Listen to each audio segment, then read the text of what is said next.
बिस्मिल्लाहिर्रहमानिर्रहीम। अस्सलाम वालेकुम वरहमतुल्लाहि वबरकातुहू। उम्मीद है कि आप सब लोग खैर आफियत से होंगे इंशाल्लाह ताला। आज का हमारा जो ट्यूसडे लाइव है वो अगेन सेम टॉपिक पेरेंटिंग, लेकिन पेरेंटिंग में क्या चीज़, फॉर एग्ज़ाम्पल हमेशा पेरेंटिंग के स्टेजेस होते हैं। जब मेरे पास सवाल आते हैं तो इस तरह से आते हैं कि मेरे बच्चे जो हैं वो अभी छोटे हैं या टॉडलर्स हैं, यानी कि 0 से 3 इयर्स की एज में हैं या फिर टीन्स हैं। तो आज का जो टॉपिक है वो बेसिक्स है, यानी जो न्यू बॉर्न बच्चे होते हैं और 0 to 7, जो कि सुना है प्रॉफेट सल्लल्लाहु अलैहि वसल्लम की कि उन्होंने हदीस, उनकी हदीस भी है कि 0 to 7 आप अपने बच्चों से इंतहाई शफ़क़त और मोहब्बत से पेश आएँ। उसके बारे में आज के साइंटिस्ट बड़े बड़े यूनिवर्सिटीज़ के, आईवी लीग यूनिवर्सिटीज़ के, हार्वर्ड के, स्टैनफोर्ड के वगैरह वगैरह रिसर्च के बाद, सालों की रिसर्च के बाद, इंतहा की अच्छी टेक्नोलॉजी जो उनके पास है उसको इस्तेमाल करते हुए इसी कंक्लूजन पर आए हैं कि 0 to 7 इयर्स में आपने अपने बच्चों के साथ इंतहाई शफ़क़त और मोहब्बत से पेश आना है। पिछले दिनों में एक बात सोच रही थी कि कितनी अजीब बात है कि जब इंसान अपने यूथ में होता है, 20s में, 30s में, जब भरपूर जोश और ख़रोश और जिस्मानी ज़हनी सेहत उसकी उरूज पे होती है, उस वक्त अल्लाह सुब्हानहू व तआला उसे नवाजते हैं छोटे बच्चों के साथ जिनके लिए वो पूरी एनर्जी चाहिए, जिनके लिए वो पूरी ताकत क़ुव्वत चाहिए उनको अटेंड करने के लिए, उनकी परवरिश करने के लिए। और इंसान जब थकने लगता है अपने 40s, 50s, 60s में, तो वही बच्चे जो होते हैं वो अपनी यूथ में आ जाते हैं और अपने पेरेंट्स के साथ उनका ख्याल करते हैं, etcetera etcetera. So it's a beautiful combination. और फिर मैंने सोचा इस बात को कि आज की सोसाइटी में अगर आप कहीं पे भी देखोगे, यंग बच्चे बच्चियां जो यंग पेरेंट्स हैं, 20s में लड़के लड़कियां हैं जो अब पेरेंट्स बन गए हैं, 30s में हैं जो पेरेंट्स बन गए हैं, तो उनकी नंबर 1 शिकायत क्या होती है? उनकी नंबर 1 शिकायत ये होती है कि बच्चे बहुत डिफ़िकल्ट हैं। But it's not a new शिकायत, ये इतनी कोई नई शिकायत तो नहीं है। ये तो हर ज़माने में मेरे ख्याल से हर पेरेंट को लगता था कि बच्चे डिफ़िकल्ट हैं। आज मैं ये बात रखना चाहती हूँ कि वो तमाम लोग जो पेरेंट्स हैं जिनके छोटे बच्चे हैं, और अगर आप ग्रैंड पेरेंट्स हैं और आपके घर में छोटे बच्चे हैं, या आप शादी कर रहे हो और आपकी ख्वाहिश ये है कि आपके बच्चे हों और आपके जवानी में हों, ताकि आप और आपके बच्चे जो हैं by the time your 40s आपके बच्चे भी टीन्स में हों, आप लोग भी जवान हों, आप लोग ज़िंदगी को बेहतर तरीके से एंजॉय कर सकें, ट्रैवल करें। हर बंदे का एक परसेप्शन होता है बच्चों के बारे में।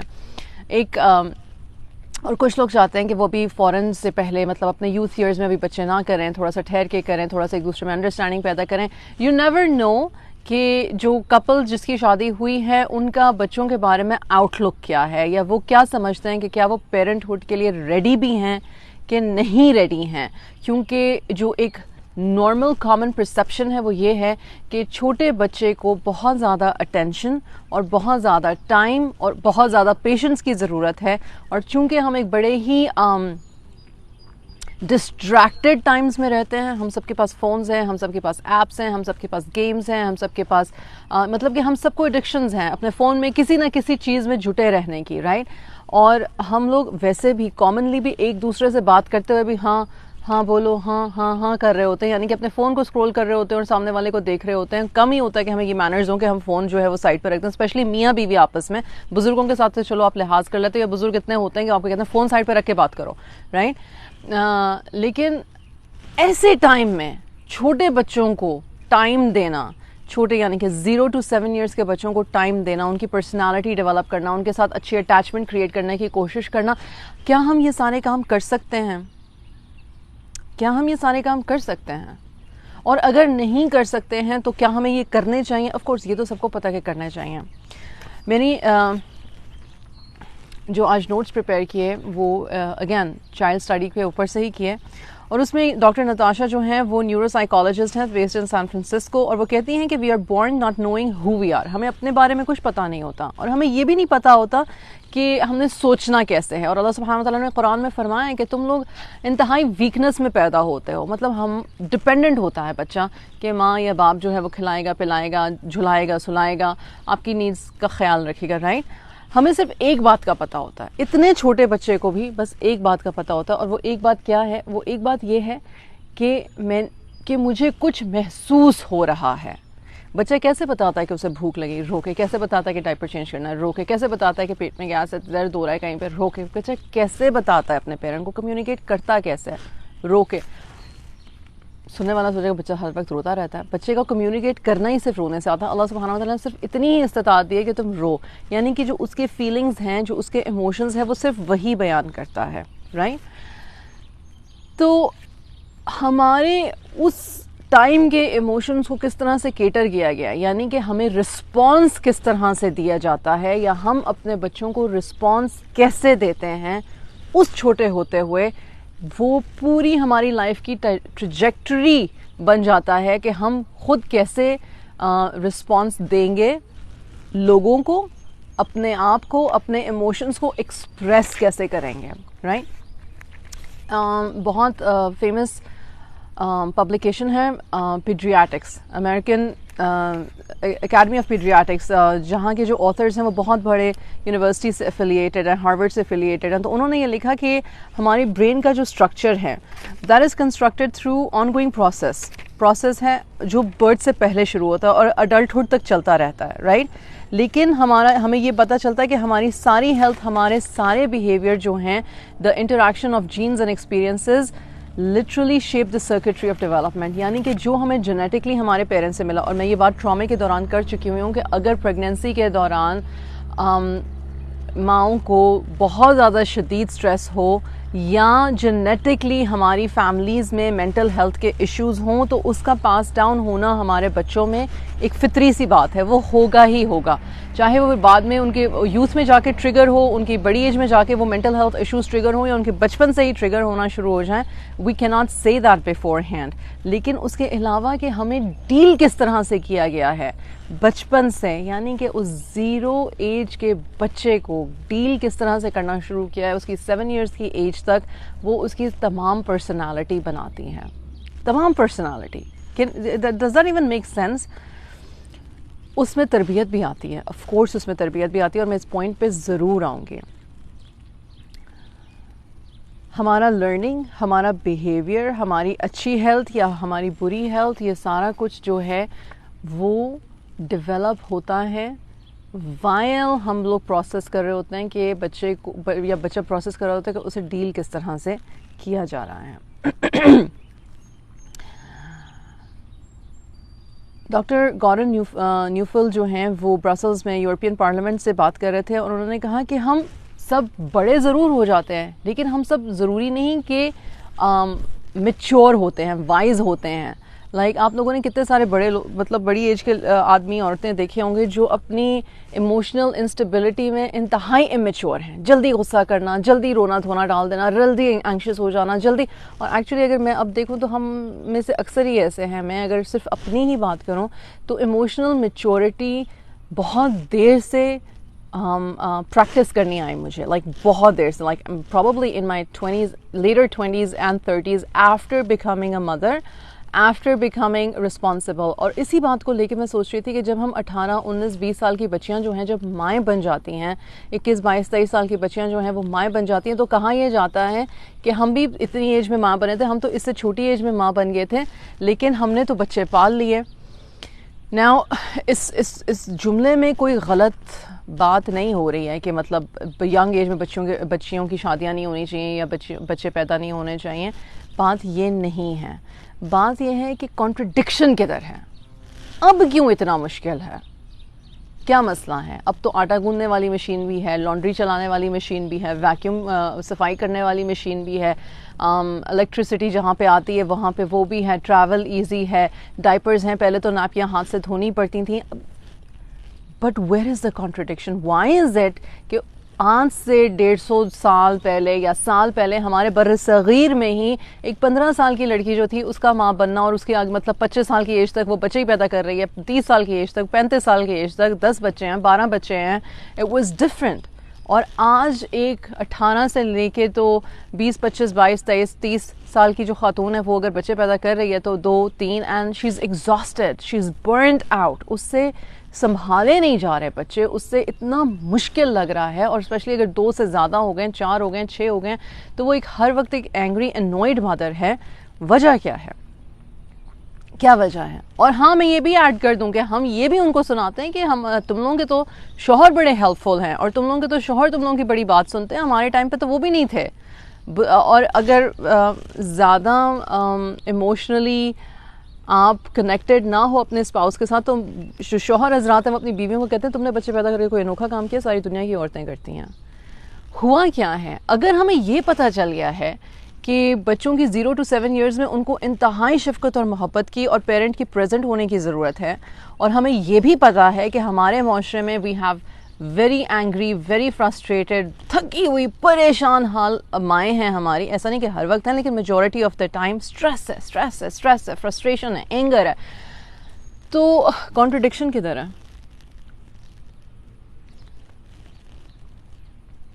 कॉन्ट्रडिक्शन हमारी आज की सोसाइटी में है। जब मैं ये किताब जो है इसमें से नोट्स बना रही थी, तो मैं इस बात से बहुत शदीद अवेयर थी कि ये एक western scientist, western scholar, western psychologist की किताब है जो वेस्ट के बारे में बात कर रहा है। लेकिन वेस्ट भी हमेशा से इसी तरह से नहीं था। वेस्ट में भी आज से 100 साल पहले फैमिली की कदरें थीं, और वो फिर बाद में इस बात पर आते हैं कि द रीज़न हम इस कदर स्ट्रेस्ड हैं अपनी पेरेंटिंग में, वो इस वजह से है कि हमारा फैमिली सिस्टम जो है वो वर्ल्ड ग्लोबलाइजेशन के चक्कर में और इंडस्ट्रियलाइजेशन के चक्कर में ख़त्म होता जा रहा है। मतलब यहाँ वेस्ट में तो ख़त्म ही हो गया। यहाँ पे सिंगल होम्स होते हैं, सिंगल फैमिली होम्स होते हैं। एक पूरा एक सिलसिला होता था जॉइंट फैमिली का या कम्युनिटी का या विलेज का। पहले जैसे गली मोहल्लों में बच्चे सारे घर एक दूसरे को जानते थे, एक दूसरे की गमी में खुशी में शामिल होते थे, एक दूसरे के रिश्तेदारों तक को जानते थे। आप जहाँ से अपनी ग्रोसरीज करते हो आप वो भी जानते थे, आप जहाँ पे डॉक्टर के पास जाते हो वो भी जानते थे। Everything has become so sanitised, everybody lives in their own bubble. हम सिर्फ उन्हीं लोगों से मिलते हैं जिनसे हम मिलना चाहते हैं, और उन लोगों से नहीं मिलते जिनसे हम नहीं मिलना चाहते। और लोग सिर्फ अपने बारे में सोचते हैं और सिर्फ अपने बारे में ख्याल करते हैं और सिर्फ अपनी ही स्ट्रेसेस और फ्रस्ट्रेशंस और सक्सेसेस में फंसे रहते हैं। वो जो एक कम्युनिटी मिलती थी एक माँ को हमेशा से एक कम्युनिटी मिलती थी, दादी की, परदादी की, नानी की, सास की, फुप्पी की, चाची की, खाला की। We are not going to talk about personalities और we are not going to talk about family politics. लेकिन ओवरऑल सबको तकवा भी था और सबको ये भी था कि ये बच्चा हमारा फ्यूचर है। कोई ये नहीं सोचता था ये फ़लाने का बच्चा तो इसके साथ बदतमीज़ी करनी, और ये हमारा बच्चा तो इसके साथ हमने अच्छा रहना। Right, everybody was there to raise children.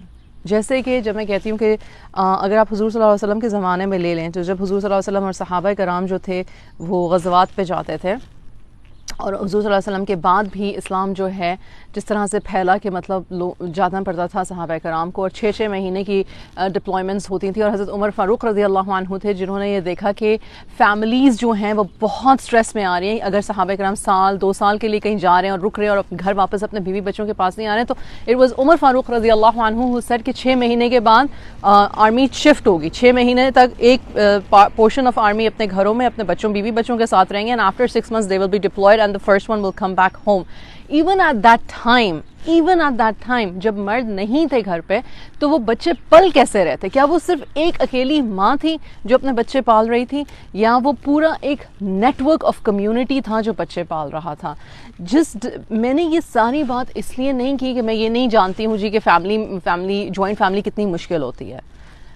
मैं ये नहीं कह रही हूँ। मुझे पता है कि जिनकी जॉइंट फैमिलीज़ मुश्किल हैं उनकी जॉइंट फैमिलीज़ मुश्किल हैं। जो लोग जो हैं वो अल्लाह से डरने से बाज नहीं आ रहे, या जिन लोगों की बुरी आदतें और बुरी नीयतें हैं और आप उन लोगों के साथ नहीं रह सकते हो, मैं रिस्पेक्टफुली मैं ये सारी बातें समझ रही हूँ। अगर हम नफसी सेल्फिश हो गए हुए हैं तो हाँ, ये हमारी अपने कैरेक्टर को सुधारने के लिए हमारे पास चांस है कि हम खुद बेहतर इंसान, बेहतर मोमिन बन सकें। लेकिन मैं ये बात भी कर रही हूँ कि वन ऑफ द रीज़न्स के पेरेंट्स, दोनों माँ और बाप, एजुकेटेड होने के बावजूद, एक अच्छे मिजाज के होने के बावजूद, तकवा वाले होने के बावजूद अपने बच्चों के साथ कनेक्शंस क्यों नहीं बना पा रहे हैं, या क्यों इतना फ्रस्ट्रेटेड फील कर रहे हैं, या यंग लड़के लड़कियां जो यंग बच्चों के माँ बाप बने हुए हैं उनको क्यों नहीं संभालना आ रहा अपना घर। आई हैव सीन लाइक आजकल मैंने एक ट्रेंड देखा हुआ है कि दादियाँ नानियाँ जो हैं their have the time they're taking care of their grandchildren, which is not new. सारे ज़मानों के दादियाँ नानियाँ अपने ग्रैंड किड्स का ख्याल रखती थी, बट आजकल की जो दादियाँ नानियाँ हैं they're like okay fine, but this is not helping the house relationship. Where is the mother in the picture? Where is the father in the picture? दादी और नानी का रोल कितना है उस पिक्चर में? हमें हमारे पेरेंट्स की ज़रूरत एक तब होती है जब हम ज़्यादा छोटे होते हैं, और तब होती है जब हमारी शादियां हो जाती हैं और जब हमारे बच्चे हो जाते हैं। Because if you are career oriented, अगर आप जॉब्स कर रहे हो, अगर दो मियाँ बीवी जो हैं वो दोनों जॉब कर रहे हैं, तो उनके बच्चों की केयर टेक तो किसी ने करनी है ना। तो who is the closest? It's the grand parents, it's the grand parents, और it's the uncles and aunts that are around, right. हमारे माशरे की अच्छाई ये है, मुस्लिम उम्मा की अच्छाई ये है कि अल्हम्दुलिल्लाह हम में अभी भी रिश्तों का पास करना, रिश्तों का ख्याल करना, एक दूसरे के साथ खड़े होना, एक दूसरे की गमी में खुशी में एक दूसरे को का साथ देना है, कम होता जा रहा है। लोग एक दूसरे की नीयत पे हर वक्त शक करते रहते हैं, जेलसी का मादा बढ़ गया है। मैं इन चीज़ों को डिनाई नहीं कर रही हूँ, लेकिन फिर भी compare to the western society we still have those cultural norms जो कि दीन से ही आते हैं। बात मैं ये करना चाह रही हूँ, the reason that we are so frustrated and sleep deprived and burned out is not because हमें अच्छे पेरेंट्स नहीं बनना आता, इट्स बिकॉज हमारा सपोर्ट सिस्टम ख़त्म होता जा रहा है। हम एक दूसरे की सपोर्ट करना हम लोगों ने छोड़ दी हुई है। हम अपने अंदर एक नफ्सा नफ्सी के आलम में फंसे हुए हैं। That's one of the reasons. तो खैर, जो गॉर्डन न्यूफील्ड हैं, he is a renowned psychologist, उनकी बहुत सारी किताबें हैं, और वो यूरोपियन पार्लियामेंट से बात करते हुए वो ये बात कर रहे हैं। वो कहते हैं कि हम लोग बड़े तो हो जाते हैं लेकिन हम मैच्योर नहीं हो पा रहे। आप लोग देखोगे कि जितने लोग हैं आजकल, मतलब अपनी 20s में, 30s में, 40s में, आपको उनमें इमोशनल मैच्योरिटी, इंटेलेक्चुअल मैच्योरिटी की मैं बात नहीं कर रही। आपके ग्रेड्स बहुत अच्छे हो सकते हैं, आप यूनिवर्सिटी के टॉपर हो सकते हो, आपको गोल्ड मेडल पे गोल्ड मेडल मिला हुआ हो सकता है, लेकिन when it comes to relationship, when it comes to taking care of your emotions, your spouse's emotions, when it comes to taking care of your child's emotions, हमें वो नहीं करना आता, हम परेशान हो जाते हैं। And what is the reason? Again, emotional immaturity is one of the reasons के ये होता है। Continuing the बात कंटिन्यू करते हुए कहते हैं कि children must feel an invitation to exist in their own presence. बच्चों की परवरिश का, वो 0 to 7 ईयर्स की परवरिश का एक बड़ा जो इम्पोर्टेंट हिस्सा है वो ये है कि बच्चे को ये पता हो कि मुझसे मेरे बुज़ुर्ग, मेरे बड़े, मेरे प्यारे मुझसे प्यार करते हैं। इसका मतलब ये नहीं कि उसको वो गलत करे, वो अच्छा करे, वो बुरा करे तो आपने कभी उसे डांटना नहीं, कभी उसे झिड़कना नहीं, कभी उसको किसी किस्म का कॉन्सिक्वेंस नहीं देना। बात ये नहीं हो रही। जो हमारा डिवाइड है ना वो ये है, हम जो जुमले इस्तेमाल करते हैं, हमें ना वो 6 महीने का बच्चा, 9 महीने का बच्चा, 2 साल, 1 साल का बच्चा जो भी पूरी जुमले नहीं ना बोल सकता, जिसका हमें पता है, फितरी तौर पे हमें पता है कि अपनी बात समझा नहीं सकता, हमें उससे ज़्यादा हमदर्दी होती है, हम बर्दाश्त कर लेते हैं। बर्दाश्त, क्योंकि मैंने ऐसे भी माएँ देखी हैं और घर वाले देखे हैं जो 6 महीने के बच्चे को भी पीट देते हैं। मतलब 6 महीने के बच्चे को क्या पीटोगे यार, क्या चपेट लगाओगे उसको। लेकिन फ्रस्ट्रेटेड, इमोशनली इमेच्योर मदर और father can absolutely do that. 1 साल का बच्चा जो है वो जिद करने बैठ गया, 2 साल का बच्चा जो है वो जिद करने बैठ गया, तो पकड़ के उसको लगा दी। क्योंकि वो जिद ही क्यों कर रहा है? वही बच्चा जब आपकी मंशा, आपकी मर्जी, यानी पेरेंट की मंशा, पेरेंट की मर्जी के मुताबिक कोई हरकत कर रहा है तो वो बहुत क्यूट है। लेकिन द सेकेंड वो बच्चा अपने कोई भी ऐसा इमोशन शो करता है जो कि पेरेंट को अनकंफर्टेबल करता है, तो बच्चा बदतमीज़ है, बच्चा ज़िद्दी है, बच्चा बिगड़ गया है, बच्चा आपे से बाहर है, बच्चा जो है उसकी तो तबीयत और मिजाज ही बकवास है और गंदा है। हाउ? तो आपने उस बच्चे को मैसेज क्या दिया? आपने उस बच्चे को बेसिकली मैसेज ये दिया, और ये हम कलेक्टिवली पूरी दुनिया में करते हैं। ये मैं सिर्फ हम मुसलमान पेरेंट्स की बात नहीं कर रही, मैं कलेक्टिवली दुनिया की बात कर रही हूँ कि हम कलेक्टिवली ये करते हैं कि जब तक तुम मेरी, और ये हम हर रिश्ते में करते हैं, जब तक तुम मेरी मर्जी और मेरी पसंद के मुताबिक हो तुम अच्छे हो। जहाँ तुमने मेरे साथ अड़ी लगाई, मुझे तुम्हारी समझ नहीं आई, तुम्हें मुझे प्लीज़ करना नहीं आया, तुम्हें मुझे खुश रखना नहीं आया, तुम खराब हो। हम बच्चों के साथ एग्जैक्टली ये करते हैं। हम अपने मियाँ बीवी एक दूसरे के साथ ऐसे करते हैं, बुज़ुर्ग जो हैं वो अपने बच्चों के साथ ऐसे करते हैं, कोलीग्स एक दूसरे के साथ ऐसे करते हैं। हम तब तक तुमसे खुश हैं जब तक तुमने हमें राज़ी रखा। पेरेंट्स में, पेरेंटिंग में ये लेन देन नहीं चलता। मैं ये नहीं कह रही पेरेंट्स नाराज़ नहीं होते, पेरेंट्स को झिड़कना नहीं चाहिए, मैं दूसरी दफ़ा ये बात रिपीट कर रही हूँ। उस पर भी आते हैं। पर पहला जो हमारा काम है 0 to 7 में, वो बच्चे को इस चीज़ का यकीन दिला देना है कि बच्चे से मोहब्बत शर्तों पे नहीं है। अगर आप में से कोई बच्चे को डांटते हुए ये कहता है कि तुम गंदे बच्चे हो, तुम कमीनी नेचर के हो, तुम गधे हो, तुम खोती हो, तुम फलाने हो, तुम धमकाने हो, अगर आप बच्चों को नेम कॉलिंग कर रहे हैं और आप ओवरऑल एक बड़े अच्छे, बड़े तकवा वाले, बड़े नेक, बड़े मोहब्बत करने वाले अच्छे पेरेंट हैं, तो खुदारा ये नाम देना छोड़ दें। आपको किसी बात पे गुस्सा आया, आपका गुस्सा जायज़ है नाजायज़ है, ये आपको पता होगा। आपका अपना जो इमोशनल इमेच्योरिटी या मेच्योरिटी है वो आपको पता होगी। मैं यहाँ पे बैठ के मतलब कयास सराइयाँ नहीं कर सकती, और मैं खुद एक माँ हूँ। दिन में 25 दफ़ा ऐसा होता है कि मुझे होता है कि यार ये इसने क्या किया है, कि क्या बात कर दी है इसने, क्यों इसने ये बात की है, या मेरी बात क्यों नहीं मानी है। सो मुझे पता है, मुझे प्रैक्टिकली पता है कि हर वक्त हर चीज़ को प्रोसेस करना, हर इमोशन को प्रोसेस करना किसी भी इंसान के लिए नॉर्मल नहीं है, किसी भी इंसान के लिए इस कदर आसान नहीं है, इसकी प्रैक्टिस करनी पड़ती है। लेकिन जब हमारे छोटे बच्चों को ये समझ में आ जाती है कि हमारा बड़ा सिर्फ हमसे तब प्यार कर सकता है जब हमारे ग्रेड अच्छे आएँ, जब हम अपने कपड़े गंदे ना करें, जब वो हमें बोलें चुप कर जाओ तो हम चुप कर जाएं, जब वो हमें बोलो उठ जाओ तो हम उठ जाएं, वो हमें बोलें बैठ जाओ तो बैठ जाएं, जब वो हमें बोलें कुछ और वो बस हम करने लग जाएं, बस हम सिर्फ तब अच्छे हैं, तो क्या होगा? तो बच्चे को ये पता चल जाएगा, उसकी सेल्फ इस्टीम, सेल्फ कॉन्फिडेंस, उसकी जो इमोशनल मैच्योरिटी है वो यहाँ पे स्टक हो जाएगी। मुझे प्रिटेंड करना है, और है हम सब बड़ों में ये इक्वल मसला है, हम प्रिटेंड करते हैं। अभी पिछले दिनों मैंने अपना जो IRI पाकिस्तान के साथ मैंने शादी और रिलेशनशिप पे जो मैंने कोर्स किया, वीकेंड कोर्स था मेरा, उस पे इसी बात को हाईलाइट किया कि हम एक दूसरे से नाराज़ होने को या मियाँ बीवी आपस में इख्तलाफ राय को इतना बड़ा जुर्म क्यों समझते हैं। बीवियाँ घबरा क्यों जाती हैं कि नाराज़ हो जाएंगे, शौहर क्यों घबरा जाते हैं कि नाराज़ हो जाएंगे। पॉइंट ऑफ व्यू डिफरेंट क्यों नहीं हो सकता?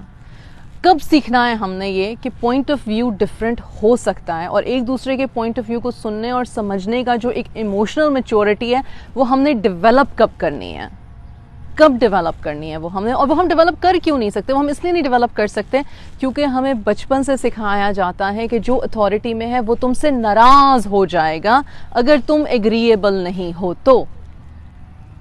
तो ऐसे में आप और मैं कैसे एक कंसिस्टेंट और एक स्ट्रॉन्ग अटैचमेंट क्रिएट कर रहे हैं नहीं कर रहे? अच्छा, जब मैं ये सारी बात लिख रही थी बोलने के लिए, तो मैंने चीज़ सोची। मैंने सोचा कि मुझे ना ये भी बात करनी चाहिए कि आप एक अच्छे पेरेंट हो या आप एक बुरे पेरेंट हो, आप लिख के दे सकते हो कि आपके बच्चे आपसे प्यार करते हैं। आप लिख के दे सकते हो कि आप अच्छा करो बच्चों के साथ कि बुरा करो बच्चों के साथ। छोटे बच्चे जो हैं वो फिर भी गले आप ही को आके लगाएंगे, वो फिर भी आप ही को प्लीज़ करने की कोशिश करेंगे, वो फिर भी आप ही की बात मानने की कोशिश करेंगे, वो फिर भी आपको आपको खुश और राज़ी और प्राउड करने की कोशिश करेंगे। ये अल्लाह सुब्हाना व तआला ने हमारी फितरत में रखा हुआ है। तभी तो अल्लाह सुब्हाना व तआला जब कुरान में कहते हैं कि माँ बाप का दर्जा जो है और अल्लाह के रसूल के बाद है, वो इसलिए है क्योंकि एक छोटा बच्चा अपने पेरेंट को अल्लाह और रसूल की अगर उसे नहीं समझे तो देख सबसे टॉप पे रहा है, सबसे टॉप पे देख रहा है। और फिर दूसरी बात जो अक्सर मैं अब समझाती हूँ कि इंसान का रिलेशनशिप अपने रब के साथ काफ़ी हद तक इस बात पे डिपेंड करता है कि उसका अपना रिलेशनशिप अपने माँ बाप के साथ क्या है। उसकी वजह यह है कि बच्चे के लिए जो पहली अथॉरिटी है वो अल्लाह से भी पहले, अल्लाह की समझ से भी पहले, माँ बाप समझाते हैं ना अल्लाह के बारे में बच्चों को, वो अल्लाह की समझ से भी पहले माँ बाप के साथ है। मैं ये करूँगी तो अल्लाह मेरी माँ खुश होगी, मैं ये करूँगी तो मेरी माँ नाराज़ हो जाएगी। देर आर माएँ जो दिनों दिनों तक मुंह बना के बैठी रहती हैं, बच्चों से बात ही नहीं करती, साइलेंट ट्रीटमेंट दे रही हैं। इसका मतलब है अल्लाह मेरी दुआ कबूल नहीं कर रहा क्योंकि मैंने गुनाह कर दिया था, तो अल्लाह अब मुझसे नाराज़ हो गया है। देयर वाज दिस मदर, अभी रिसेंटली एक बच्चा है, उसको माशाल्लाह दे बिकेम पेरेंट्स और उनका स्पेशल चाइल्ड निकला। उसकी माँ उस बच्चे को तसल्ली क्या दे रही है, तुम ना अल्लाह से माफ़ी मांगो, तुम्हारे गुनाहों की वजह से तुम्हें ये ऐसा बच्चा मिला है। कैन यू इमेजिन उस यंग कपल का माइंडसेट, उनका इमोशनल, उस बच्चे का जिसकी माँ उसको ये बात कर रही है, वो क्या सोच रहा है कि मतलब मेरी माँ समझती है कि मैं इतना गंदा, इतना गलीज़ हूँ कि अल्लाह ने मुझे जानबूझ के इतना स्पेशल चाइल्ड दे दिया। हम बोलते क्या हैं यार अपने बच्चों से, किसी भी एज में आप अपने अल्फाज पे गौर तो करो, आप बोलते क्या हो। हम इमोशनली बहुत इमेच्योर इंसान हैं, चाहे हम 30 के हैं, 40 के हैं, 50 के हैं, 60 के हैं। हमें अगर बोलते हुए ये नहीं पता कि हमारे अल्फाज किस कदर सख्त और दिल पे लगने वाले और तकलीफ़ पहुंचाने वाले हैं, क्योंकि हम प्रोसेस नहीं कर रहे कि हमें यकीन है इस बात का। इसका मतलब इसी बात को कि तुम्हें अल्लाह ने ऐसी औलाद इसलिए दी क्योंकि तुम्हारे कोई गुनाह होंगे। ये जो वालिदा ये बात कर रही हैं, आप उस वालिदा का माइंडसेट देखो कि उसका रिलेशनशिप अपने रब के साथ क्या है फिर, कि रब पनिश करता है, हर वक्त पनिश करता है। और तुम्हें पनिशमेंट मिली है। और मेरे लिए ये टॉपिक इंतहाई सेंसिटिव है। उसकी वजह यह है कि मैंने बहुत करीब से देखा है कि जब स्पेशल चिल्ड्रन होते हैं तो लाइफ कितनी मुश्किल हो जाती है। उस वक्त ऐसे पेरेंट्स को कहना कि तुम, या ऐसे पेरेंट्स के मुंह से निकल आता, वो इतने बेचारे फ्रस्ट्रेटेड होते हैं कि उनके अपने मुंह से निकल आता है पता नहीं मेरे कौन से गुनाहों की सज़ा है। तब हमारा तवक्कुल, हमारा अल्लाह पे यकीन, हमारा जन्नत पे, आखिरत पे यकीन, हमारा वो सारा कुछ, वो सारी अहादीस, वो सब कुछ ख़त्म हो जाता है। एक्चुअली कुछ लोगों को तो पता ही नहीं होता। ऑनेस्टली कुछ कपल्स को, कुछ यंग बच्चों को तो पता ही नहीं होता कि दीन कहता क्या है इस बारे में, स्पेशल चिल्ड्रन के बारे में, पेरेंट्स की स्ट्रगल के बारे में, हदीस क्या है, कुरान क्या कहता है, हमारे स्कॉलर्स क्या कहते हैं, ये बात नहीं पता है। जब एक बात पता ही नहीं तो एक अच्छी उम्मीद जागेगी कैसे दिल में। सारी बात ये थी कि 0 to 7 ईयर्स में अटैचमेंट होना इंतहाई ज़रूरी है। और एक बहुत इम्पॉर्टेंट बात है, बहुत, और ये आखिरी बात है, बाकी सारी बातें आप छोड़ दें, ये बड़ी इंपॉर्टेंट बात है। बहुत सारे वेल मीनिंग पेरेंट्स होते हैं हम लोग बच्चों से वाकई में प्यार करते हैं। हम लोग बच्चों का वाकई में उनकी सेहत का, उनके खाने पीने का, उनको हलाल खिलाने का, उनके कपड़े का, उनकी इंजॉयमेंट का बहुत ध्यान रखते हैं। यंग लड़के लड़कियां हैं, पेरेंट्स बन गए हैं, लेकिन जी अपना टाइम जो है वो बच्चों की जॉयलैंड में और बच्चों की चीज़ों में और बच्चों को ट्रिप्स पे लेके जा रहे हैं और बच्चों की उसमें खेल कर रहे हैं। वो बच्चों को देख देख के खुश हो रहे हैं, एक फितरी अमल है। और ये अच्छे पेरेंट्स की मैं बात कर रही हूँ। मेजॉरिटी ऑफ अस आर अच्छे पेरेंट्स। हम अपने बच्चों को सबसे अच्छा देना चाहते हैं। सबसे पहला काम क्या होता है, जो हमने नहीं किया या हम नहीं कर सके वो हम बच्चों को दें, या जितना अच्छा हमें मिला था हम उतना अच्छा दें, या अगर हमारे हक में ये अच्छा था और ये नहीं था तो हम अच्छा करने की कोशिश करें। ठीक, ये 3 नीयतें होती हैं हर पेरेंट की। लेकिन हमारी इंसानी फितरत ये है कि हम किसी को उस तरह से प्लीज़ करना चाहते हैं, किसी से उस तरह से अटैचमेंट क्रिएट करना चाहते हैं जिसमें हम कंफर्टेबल हैं। जो मैं बात कर रही हूँ प्लीज़ गौर से सुनिएगा, समझने की कोशिश कीजिएगा। हम अपने बच्चों को जब सिक्योर अटैचमेंट देना चाह रहे हैं तो हमें ये बात याद रखनी चाहिए, इंसानी फितरत की बात है ये, हमें ये बात याद रखनी चाहिए कि हम अपने करने के काम के बावजूद इस बात की गारंटी नहीं दे सकते कि बच्चा जो है वो हमसे जो रिसीव कर रहा है वो भी उसको उसी नज़रिए से देख रहा है जैसे हम देख रहे हैं। बात समझ में आ रही है? आप बच्चे को कह रहे हो, बच्चा कह रहा है मेरे पेट में दर्द है, और आप बच्चे को कह रहे हो मैंने तुम्हें भूखे स्कूल जाने नहीं देना, और जो एग है, अंडा है, आप उसको वो खिलाने की कोशिश कर रहे हो। और आपको पता है कि आम दिनों में भी इस बच्चे को अंडा पसंद नहीं है, लेकिन आपको पता है कि अंडा जो है वो ताकत देता है, वो एनर्जी देता है, वो फुलफिलिंग फूड है। तो आप 10 चपेड़े लगा के, 2 जूते लगा के, जैसे मर्जी उल्टा पकड़ के उसके गर्दन से, मुंह से, यहाँ से, यूं से, जैसे मर्जी माएँ पकड़ के वो ठूंसती जाती हैं वो अंडा। कुछ बच्चे जो है वो यहाँ पे रख देते हैं, माँ जो है चपेड़े लगाती जाती है, या फिर कुछ बच्चे जो है वो उल्टी करना शुरू कर देते हैं, माँ मजीद चपेड़े लगाना शुरू कर देती है। ठीक है, आपको लगता है ये सिक्योर अटैचमेंट क्रिएट हो रही है? मज़े की बात ये, फादर जो है वो ये भी कह सकते हैं कि देखा तुम्हारी वजह से ये हो गया। अब भाई उस दिन कोई बात कर रहा था, बच्चे से अगर कोई चीज़ ज़मीन पे गिर गई, तुम्हारी वजह से ज़मीन पे गिर गई। अरे बच्चे का हाथ, बच्चे की मर्जी, बच्चे के इंस्टेबिलिटी, उसके हाथ में कोई चीज़ से, उसके हाथ से गिर गई, ये माँ की गलती कैसे हो गई? सो अ फ्रस्ट्रेटेड मदर, और ये साइंटिफिकली प्रूवन है कि एक स्ट्रेस्ड पोजीशन में मदर जिसको ये प्रॉब्लम है या जिसको ये डर है कि ये जो मुझे देख रहा है, ये जो मुझे देख रहा है, ये जो मुझे ऑब्जर्व कर रहा है, कहेगा माँ को ही नहीं अकल, माँ को ही नहीं समझ, माँ को ही नहीं पता, माँ ही पैड़ी है, माँ ही बुरी है, वो अपने बच्चे के साथ ज़रूरत से ज़्यादा हार्श हो जाती है, ज़रूरत से ज़्यादा सख्त हो जाती है, क्योंकि उसे बस ये पता है कि मुझे अब किसी तरह से इसको कंट्रोल करना है। उसको ये इमोशनली उसको ये नहीं याद रहता कि मुझे अपने बच्चे को सुनना और समझना है, मुझे अपने बच्चे को एक्स्ट्रा सब्र के साथ अब डील करना है, वो ये नहीं समझ पाएगी। वो इसलिए नहीं समझ पाएगी क्योंकि अगेन कान में आवाज़ क्या पड़ रही है, तुम्हें नहीं आता, तुम्हें नहीं करती, तुम नहीं करती, तुम नहीं करती, तुम शोहर ही कह रहा हो। चाहे आप सिंगल हाउस यूनिट में रह रहे हो, आपकी सास ससुर भी नहीं है, कोई आपकी वालदा भी नहीं है, कोई और भी नहीं है, आपके शोहर ही मतलब तमाम रिश्तों की कमियां जो हैं वो नेगेटिव तौर पे वो पूरी किए जा रहे हैं। कैसा फील करोगे आप? क्या तरबियत होगी उस बच्चे की, क्या अटैचमेंट क्या क्रिएट होगी उस बच्चे की? करने का काम क्या है? कोई मुझे पूछा अच्छा फिर बता दो, फिर बच्चा सुबह नाश्ता नहीं करके जा रहा, करने का काम क्या है? करने का काम यही है जो आपको पता होगा कि आपके बच्चे को कौन सी चीज़ें पसंद है और कौन सी चीज़ें नहीं पसंद है। या तो रात से प्रिपेयर कर लो या फिर उसको जाने दो भूखा। अगर वो सुबह 2 निवाले किसी अपनी पसंदीदा चीज़ के खा जाए, कम खा जाए, स्कूल में उसकी पसंदीदा चीज़ का लंच हो, वो खा ले, 2 निवाले खा ले, इट्स ओके। सप्लीमेंट्स हैं, वाइटामिन हैं, डिफरेंट तरह की और चीज़ें हैं जिससे कि आप पूरा कर सकते हो। लेकिन at the end of the day you need to think क्या मेरा बच्चा थिंक प्रॉपरली कर रहा है, अपने खेल में, अपनी एक्टिविटीज़ में ध्यान से, अपनी शरारतें में पूरा मेरा बच्चा शरारतों में। अक्सर माएँ कहती हैं खाना नहीं खाता लेकिन शरारतें इससे ज़बाने भर की करा लो। इसका मतलब है योर चाइल्ड इज़ हेल्थी, इसका मतलब है ठूसना छोड़ दो उसको। Maybe that's not where you need to put all of your energy. Don't put your energy there, put in somewhere else, किसी और चीज़ में फिर उसके साथ फिर खेलो, बजाय इसके कि ड्रेन आउट हो जाती हो कि इसने ये नहीं खाया तो इसने ये नहीं खाया तो इसने तब नहीं खाया तो इसने वब नहीं खाया। कुछ लोग कहते हैं कि नहीं हम चाहते हैं कि खाने के टेबल पे खाने के टाइम पे खाएं। ओके फाइन, फिर जितना खाए फिर उसको एक्सेप्ट कर लो, लेकिन फिर मुझसे बाद में मांगता है वो मुझसे नहीं होता, फिर मत दो। Again your boundaries, your house.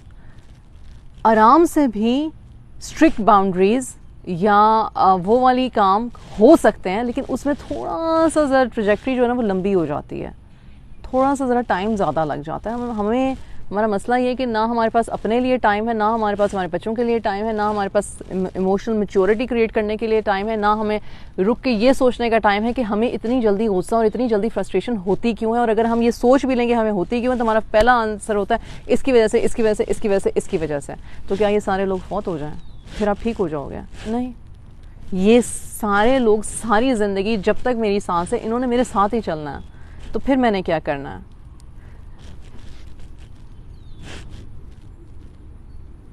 फिर मैंने सीखना है, समझना है अपने आप को, अपनी औलाद को, अपने स्किल्स को, किस तरह से मैं कम्युनिकेट कर सकता हूँ बेटर, किस तरह से मैं अपनी एंगर को चैनल कर सकता हूँ बेटर, किस तरह से मैं अपने अल्फाज को अंदर अपने बुरे हर्टिंग लफ्ज़ों के इस्तेमाल के बग़ैर तक़वा माइंडसेट के साथ किसी से कम्युनिकेट या किसी से अपनी बात कर सकती हूँ, मैं कर सकता हूँ। किस तरह से मैं किसी की नाराज़गी से घबराए बग़ैर इंपॉर्टेंट इश्यूज़ डिस्कस कर सकता हूँ।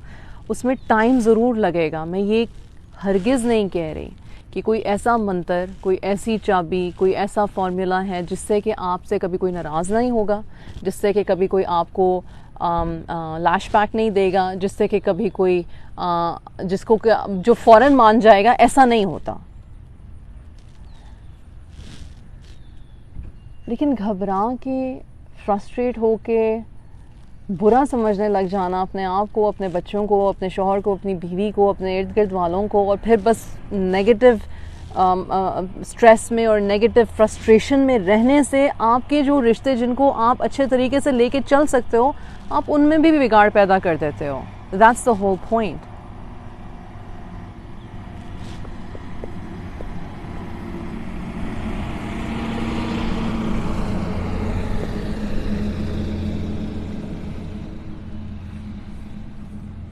ज़ीरो टू 7 ईयर्स के बच्चों के साथ अटैचमेंट इस तरह से क्रिएट करें कि उनको ये पता हो कि अगर मैंने कोई गलत काम किया है तो हाँ, मेरे वालिद और वालदा मुझसे नाराज़ ज़रूर होंगे, डांट भी पड़ेगी, लेकिन इसका मतलब ये नहीं कि मैं एक गंदा इंसान हूँ, मैं एक बेवकूफ़ शख्स हूँ, मैं एक नाअहल लड़का या लड़की हूँ, मैं ज़िंदगी में कभी कुछ नहीं कर पाऊँगा। क्योंकि हम जब नाराज़ होते हैं तो हम यही कहते हैं, मार्क्स अच्छे नहीं आते या बच्चा जो है वो पढ़ नहीं रहा और हमें पता है कि उसके एग्ज़ाम हो रहे हैं, तो हम उसे पता क्या कहते हैं, हम उसे कहते हैं तुमने सारी ज़िंदगी पछताना है, पछताओगे तुम इस दिन को क्योंकि तुमने पढ़ा नहीं है। उस बच्चे की ज़िंदगी में वाकई में कोई ऐसे मौके आ जाते हैं जिसमें उसको पछताना पड़ जाए, जिसमें वो स्टक फील करे, वो ये कहता है हाँ, मेरी माँ ने, मेरे बाप ने मुझे बद्दुआ दी थी उस टाइम पे, इस वजह से मेरी ज़िंदगी जो है ना वो झंड हो गई है, मेरे गुनाहों की सज़ा मिल रही है मुझे। स्पिरिचुअल अब्यूज में हो जाता है, ज़ुमरे में आ जाता है। ना आप दुनिया के रहते हो, ना आप अल्लाह के रहते हो, ना आप अपने आप के रहते हो, ना आप किसी और के काबिल रहते हो, क्योंकि आप तो अपने अंदर कुटते सड़ते जलते मरते रह रहे हो। करना क्या है ज़िंदगी में फिर? सबसे बड़ा मसला होता है ये शख्स जो मेरे साथ इतना मुश्किल है, बच्चों के साथ इतना मुश्किल है, मेरे साथ ये या बच्चे कहते हैं मेरी माँ इतनी मुश्किल है, ये बाहर कैसे मुस्कुरा के और सबसे इतने प्यार से और सब्र से बात कर लेती है, हमारी तो बात ये 2 सेकंड के बर्दाश्त नहीं करती है। अब फिर आप कहते हो हिपोक्रेट्स हैं आप लोग। आप हिपोक्रेट्स नहीं हैं। वो थोड़ी देर का प्रिटेंड करना जो है वो आसान है, इमोशनल इमेच्योरिटी है वो बेसिकली इमोशनल इमेच्योरिटी को छुपाना है, वो हिपोक्रेसी नहीं है। You are basically hiding your true self from others, और हर इंसान ऐसा कर सकता है, लेकिन आपके घर वालों को पता है कि हम आप मेरे माँ की, मेरे बाप की, मेरी औलाद की असलियत क्या है। और इसीलिए हुज़ूर सल्लल्लाहु अलैहि वसल्लम ने फरमाया कि तुम में से सबसे अच्छा इंसान वो है जो अपने अहल वयाल के साथ अच्छा है, और तुम सब में मैं अपने अहल वयाल के साथ बेहतरीन हूँ। यानी कि मुझे फॉलो करो, मुझे देखो, मुझसे सीखो। कमाल बात यह है कि जब रहम की बात आती है, जब सब्र की बात आती है, अच्छे वाले सब्र की, बुरे वाले सब्र की नहीं, जब अच्छा और बुरा सब्र क्या होता है? जो लोगों ने बनाया हुआ है, जो लोगों ने बनाया हुआ है। बाज़ औक़ात लोग किसी मुश्किल इंसान से डील करने के लिए बिल्कुल पैसिव हो जाते हैं और एक्सपेक्ट करते हैं कि उनके जो नीचे उनके बच्चे हैं वो भी पैसिव हो जाएं। तो आपने अपनी ज़ात के लिए तो आसानी पैदा की, लेकिन आपने अपने पीछे वालों के लिए इतनी मुश्किल क्रिएट कर दी।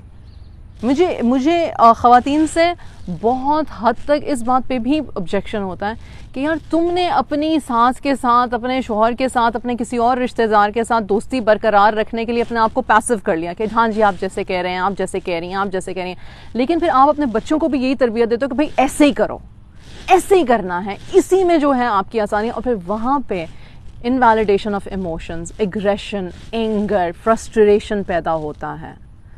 जस्ट बिकॉज आपने अपने लिए आसानी पैदा की है का मतलब ये नहीं कि आपने फिर अपने पीछे वाली सारी जनरेशन के लिए आसानी पैदा, आप सबके लिए मुश्किल क्रिएट कर गए हो।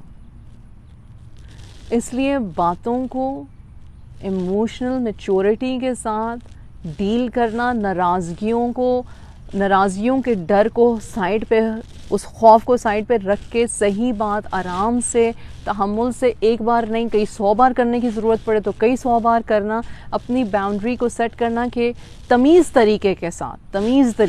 ये नहीं मैंने नहीं कह दिया तो बस नहीं है, ऐसे तो कभी कोई बात आपकी समझेगा ही नहीं। ऐसे तो आप बदतमीज़ हैं, हठधर्म हैं, ज़िद्दी हैं, सेल्फिश हैं, बाकी सब कुछ हैं। सिर्फ अपनी ज़ात से आगे सोचो। एक पेरेंट को मेरा मैसेज ये है, मेरे अपने आप को भी ये मैसेज ये है कि सिर्फ अपनी ज़ात में फंस के मत रह जाओ, अपनी ज़ात से आगे सोचो। एक पेरेंट का फ़र्ज़ है कि अपनी औलाद को प्रोटेक्ट करें दूसरे लोगों के इमोशनल अब्यूज़ से।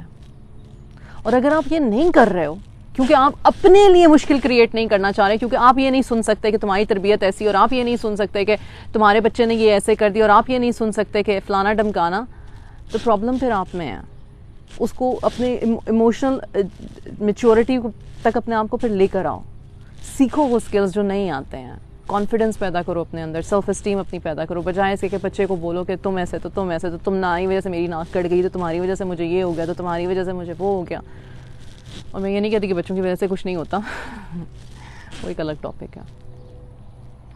आज बात सिर्फ पेरेंट्स की और हमारी अपनी हो रही थी कि हम क्यों हैं ऐसे जैसे हम हैं, हम क्यों फील कर रहे हैं वो सारी चीज़ें जो हम फील कर रहे हैं, हम क्यों नहीं देख रहे हैं उस तरफ जहाँ पे हमें देखने की ज़रूरत है, क्यों हम फंस गए हुए हैं कि।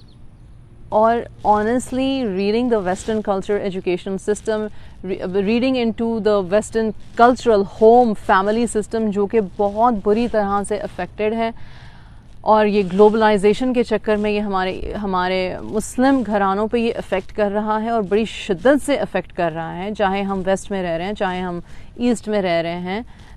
ये जो फैमिली की कदरें ख़त्म होती जा रही हैं और बड़ी जल्दी ख़त्म होती जा रही हैं, हमारे लिए तकलीफ़ दे है।